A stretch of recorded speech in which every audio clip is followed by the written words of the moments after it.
tuganira iki karo bwa mbere duhuye amazina yanjye nitwa Sandra wowe witwa nde nitwa Emmy shani byiza maze iminsi nkubona nyine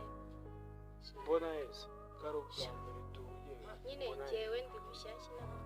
njye nkubona nyine ugenda ubwo se wanyu ni ku ari bwa mbere duhuye kandi no kwita ku kigo twebwe iwacu ni haraye nibwo tukiri mu cyane nyine ako ntabwo ari ngombwa kwihuta uwo muntu ugiye kureba ni uw'agaciro cyane ndi kwihuta kuko ngiye kureba sheri wanjye nese ufite sheri ndamufite cyane kandi ndanamukunda suwe kandi nanjye ngandebera nta nubwo arahagera kandi ubu nakisubira inyuma ubu si ibyo twavuganye yabyubahirije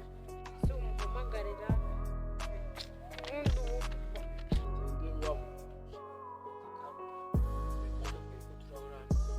base ni ngombwa ngo utsezere mu ntoki base wamubona kandi aribwo bwa mbere twahura uretse kuba ariko kandi mfite sheri ariko ntabwo ari ngombwa wawe ariko nta kibazo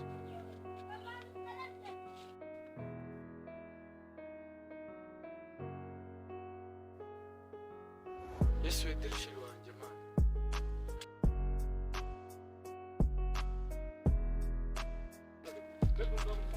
no wihoraho wandetse uracanga n'ibiki mwumva iki byo nabonye n'ibiki ibese uriya muntu nibwo bwa mbere twari duhuye please mbabarira surumva nacyo uri umugome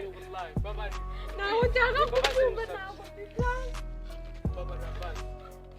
ntabwo mva ntawe nshaka kukumva subirana n'uriya mwari muri kumwe genda ukomeze muhoberane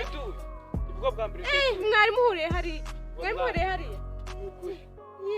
basi yumva bwawe abo ngo mwese muri kimwe ntabwo nshaka kukumara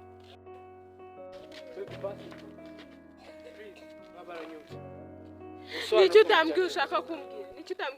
please uriya muntu nibwo bwa mbere twari duhuye iryo jambo ndari hasi nta kindi kintu nshaka nibwo bwa mbere muhuriye hariya kandi undi uri umugome ni iki nagukoreye basi ni iki waba mbabarira ibyo basi please no mvaho baby please basi nyumva bwari